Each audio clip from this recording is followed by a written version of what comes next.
ఆధ్యాత్మిక విద్య అంటే ఆది అంతం లేని విద్య. మన ఊహలకి ఆలోచనలకి అంతుపట్టింది ఆధ్యాత్మిక విద్య ఎందుకు అవుతుంది?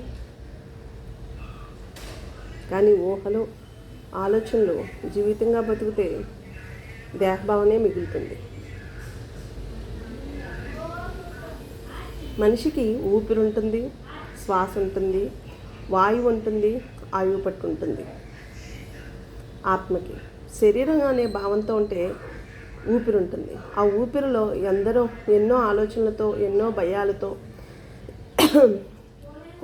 కష్ట నష్టాలతో ఊపిరిని బిగబెట్టి ఉంచుతాం. ఆ ఊపిరి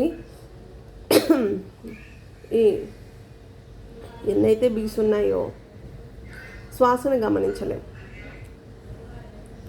ఊపిరిని సహజ స్థితిలో తీసుకురావాలని అసలు ఈనాడు మనిషి తను పీల్చే గాలి వదిలే గాలిని గమనిస్తున్నాడా? అది గమనిస్తే మన ఆలోచనలే ఊపిరిగా మిగులుతాయి. ఆ ఊపిరిని శ్వాసతో శుద్ధి చేయాలి. శ్వాస అంటే ఏంటి? యోగా ప్రాణాయామ చేసి మనం భావనతో ప్రతి నరములోని ఆలోచనల్లోని ఉన్న మలినాల్ని శ్వాసతో శుద్ధి చేస్తూ మూలాధారం నుంచి సహస్రారం వరకు ఉన్న నేను, నాది, నావారు, మనది అనే ఆలోచనలు గౌణ మస్తిష్కంలో భద్రపరుచుంటాయి.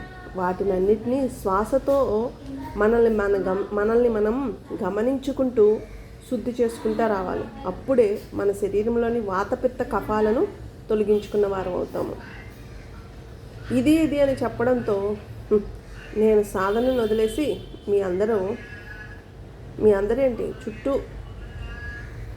సాధన ఇది అని చెప్పినందుకు మనసుని ఎక్కడికెక్కడికో ఆలోచించి మనసుని పని చేయించడం వల్ల శరీరం ఈరోజు సాధన మీరు చేయలేదు, నేను చేయలేకుండా అయిపోయాను.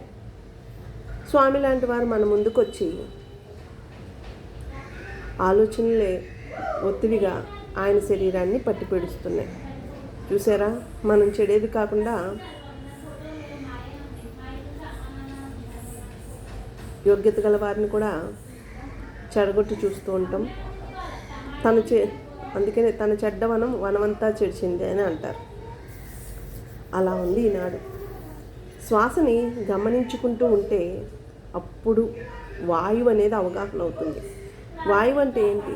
ఉన్న చోటే కూర్చుని అందరి ఆలోచనలకి తగ్గ సమాధానం చెప్పడం వాయువు. అది రావాలంటే యోగా ప్రాణాయామ చేస్తే సరిపోదు. యోగా ప్రాణాయామ చేస్తూ స్వచ్ఛతా శరణాగతితో జీవించాలి.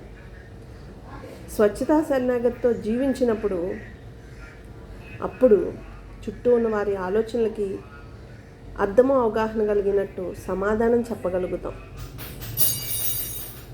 ఆ వాయువు నుంచి ఆయువు పట్టు అంటే ఏంటి?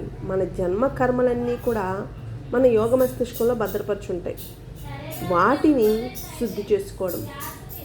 అందుకే ప్రతి ఒక్కరికి త్రిపుటి అదురుతుంది అంటారు. అంటే దివ్య నేత్రం దగ్గర ఒత్తిడి ఉన్నట్టు ఉంటుంది. అది మన ఆలోచనల ఒత్తిడి, గత జన్మ సంస్కారాల ఒత్తిడి. వాటిని గమనించాలి అంటే యోగా ప్రాణాయామ చేస్తూ స్వచ్ఛతా శరణాగతి పాటిస్తూ ఎవరి నుంచి ఆశించకుండా, ఎవరిని శాసించకుండా ఉన్నదానిని దాన ధర్మ సేవ చేస్తూ ధనమే అన్నిటికీ మూలం అనే భ్రమల నుంచి వదిలించుకుంటూ మన ఊహల్లోని కనపడిన దృశ్యాలని కూడా భ్రమలుగా వదిలేసి జీవించిన వాడు ఆధ్యాత్మిక అంటే ఆది అంతము లేని ఆధ్యాత్మిక విద్యలోకి అడుగుపెట్టిన వారు అవుతారు. అక్కడ నుంచే మనిషి జన్మ ఎత్తినందుకు మానవత్వ దృక్పథంతో మనం వచ్చిన పని పూర్తి చేసుకున్న వారం అవుతాము.